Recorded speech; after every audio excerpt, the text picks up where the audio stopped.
professionnels, 15% de la population concernée. L'industrie du tatouage se porte plutôt bien en France.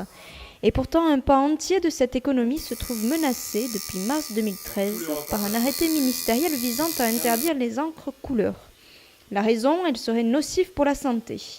Dans la communauté du tatoueur, c'est l'incompréhension qui domine face à l'application du principe de précaution. On a une hygiène qui est correcte, il y a tout qui se fait très bien, il y a une législation, il y a des études très sérieuses qui ont été faites sur les pigments de tatouage, entre autres par le professeur Nicolas Kruger, qui est un éminent dermatologue et professeur de dermatologie, qui révèle qu'il n'y a pas de souci avec les encres de tatouage. Un très faible risque d'allergie sur certains pigments et sur des allergies qui sont pas violentes en plus. Donc, Un principe de précaution qui, même s'il est appliqué, ne dissuadera pas les aficionados de continuer à se faire tatouer en couleur.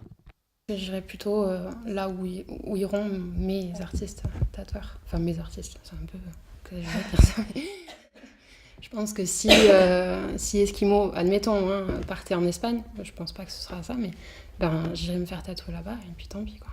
Je sais que je les ferai, mais plutôt en voyageant, quoi. Comme il y en a qui se font des tatouages souvenirs après avoir visité certains pays, etc. Donc je serais plutôt dans cette dynamique-là. C'est comme si c'était interdit de peindre et que tu voulais absolument un tableau de Picasso à l'époque, tu serais allé voir Picasso et tu t'en foutrais que ce soit interdit si tu voulais un tableau de lui. C'est pareil pour le tatouage. C'est lui que je veux que ce soit une œuvre de lui. Malgré la fidélité de leurs clients, les tatoueurs imaginent déjà les effets de l'interdiction de la couleur dans leur métier. Mauvaise hygiène, salons illégaux, les problèmes sont multiples. on est à peu près 4000 tatoueurs en France. Ce qui va se passer, c'est que les gens qui ont envie de faire des tatouages en couleur, déjà il y a la clientèle qui doit faire un choix. Soit je fais pas de couleur, soit je fais en France. Si je fais en France, je vais plus le faire en boutique. Je vais le faire chez tous ces gens qui vont fermer, qui vont remonter dans les appartements. Donc les tatoueurs qui vont échapper à toute fiscalité, à tout contrôle. Après, il y a les studios qui vont se mettre hors la loi, qu'on va redresser et qu'on va traiter comme des criminels parce que les mecs n'ont pas envie d'arrêter leur métier. Moi, le premier.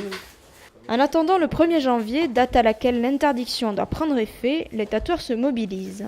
Réunis au sein du syndicat national des artistes tatoueurs, ils réclament l'abrogation de l'arrêté.